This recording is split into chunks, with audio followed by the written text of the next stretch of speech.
Hello everyone, and welcome to my tutorial for the drawing and colour work of a small bunch of tomatoes in colour pencil. I've already laid down my line art, and you can do this either freehand using a light box or by using a grid system. Now, if you want to know more about how to produce line art using a grid system, there's another tutorial on my channel which will show you how to do this using an apple as a reference, but the principles are the same. So in this tutorial I'm going to use two different brands of colour pencils. One is Faber Castell Polychromos and the other is Derwent Lightfast. Both are oil-based, both blend very well. Often when you use two different brand sets you just get a wider range of colours, but other than that there isn't another reason for using these two together. They work well together, and so I'm going to use these. Right, I'm going to start picking my colours as usual. I'm going to use my colour picker and start looking at what colours I can see in my reference. I'm going to use my homemade colour picker to try and select as many of the colours I think I might need to use in my reference. So this helps to isolate different areas of your reference so you can see what colours you might need to use. I can see a kind of orangey, yellowy colour that I might need to use for the base. So I'm going to pick yellow, definitely orange. I can see some sort of tomatoey reds here, and I can see some darker orangey reds too. I'll use that one, and then some even darker reds, which I might use this one. And then we move on to the green, and there's a very pale green in there, as you can see, so I might use this one. And then the greens obviously get darker, mid green, and possibly an even deeper green there. And there's some very dark, almost bluey greens, so I'm going to throw in a blue, and I think that will just about do for now. As I've said before, you may not use all these colours, and you may actually end up replacing some of these colours with different colours, but it's a good starting point to have this set and to have identified these colours with a reference, so you can start somewhere. You might want to add to that or even swap some of those out, but I'm going to start with those. So I'm going to lay down the base colour for my tomatoes using this very warm yellow colour. Again, I'm going to list all of the pencil brands and the colours for those pencil brands that I've used within this tutorial, but I'm going to describe the colours as I walk you through the tutorial so that you can try and find a similar colour within your own pencil set if you're not using these brands. While I'm laying down my first layer of colour, I'm also going to be steadily removing the line art, so there's only just a faint line left behind. This is so that none of these dark lines come through to the final piece of artwork. I'm using this kind of skinny eraser, which is a Mono Zero by Tombow. It's really good for focusing on very small areas without removing any of the colour work you've added before. I find it really useful, but you can use any kind of eraser really. This is just good for pinpointing small areas.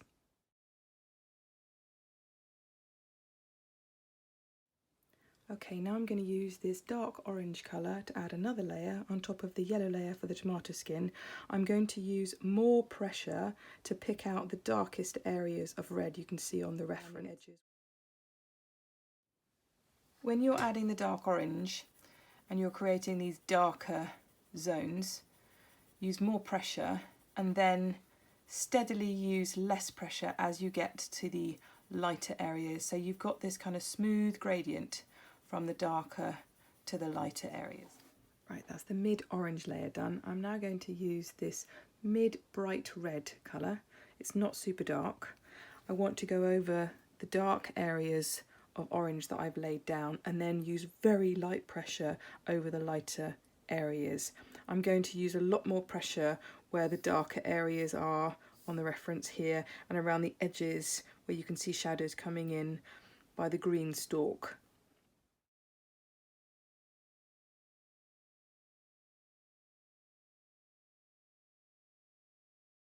Okay, before I add any more colour to the skin, I'm going to put the first pale background colour down for the stalk and the green elements. There's a lot of yellow and pale yellowy greens here, so I'm going to put a pale yellow background down to make sure I pick those up. Okay, that's the yellow base layer for the stalks completed. I'm now going to use this light green to add another layer onto the stalks and the green areas, and I'm going to use more pressure where it's darker, where you've got the shadows and the darker green elements, to start picking out and blocking out the darker green bits. I'm now going to use this earthy mid-green to shade in some of the darkest shadow elements you can see on the leaves, and I'm going to also start to outline some of the more detailed elements at the base of the stalk, the lines on the leaves, and the little sort of knobbly bits you can see on the stalk here.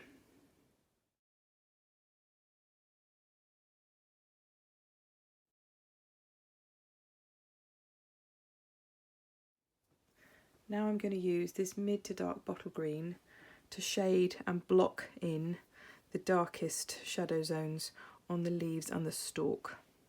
Remember to use more pressure when you're trying to block out the darkest areas, and then use less pressure as you shade out, so you get a gradient between the dark and the light areas.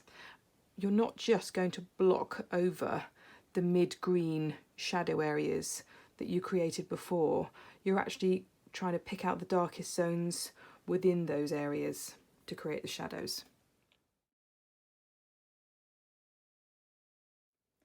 Okay, I'm adding the last layer of shadow to the green stalk and the green leaves.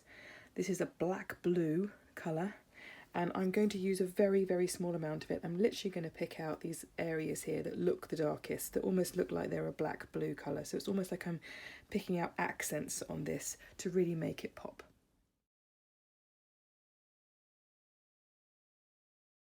Now I'm going to return my attention back to the tomato skin, and I'm going to use this deep dark red to try and really pull out these dark red shadowy areas around the edges of the tomato for one last layer of shadow, and then we'll be looking at the dark shadows on the surface beneath the tomatoes. Right, if you're wondering why I've left the last deep red layer on the tomato skin till almost last, it's a practical reason in this instance.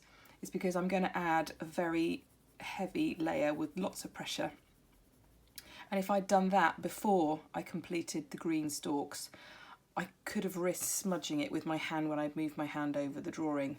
So I've left this kind of heavy, very sort of vivid, colourful layer till last, to reduce the risk of smudging the drawing. And in this instance, that's the only reason why.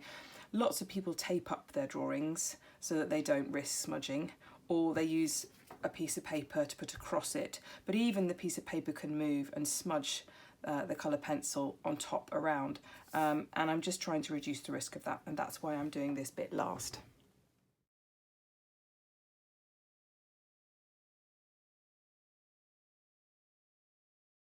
Now I'm going to use this very pale grey to block out and shade in the first layer of the shadow.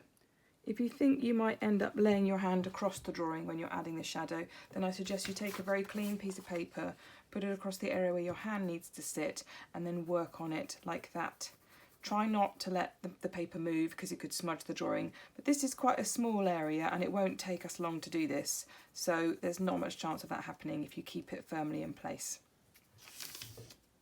When you're blocking in the shadow, you can see that there's a much darker inner area on all the tomatoes in the image, so use more pressure to define that darker inner zone at this point, and then use less pressure as you work your way out from that darker zone, so you can define where you're going to have to use the darker colour next.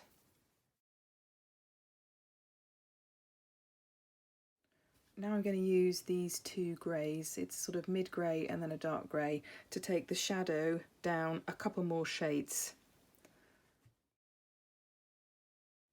I've almost finished with the shadow, but I can see there's a little bit of kind of browny red in the shadow, which is the reflection off of the red tomato onto the table. So I'm going to use this sort of deep orangey reddy colour and just add a layer on top of the darkest areas of shadow. Okay, that's the shadow finished. And lastly, if you feel that the light spots on your image aren't as bright and white as those in the reference.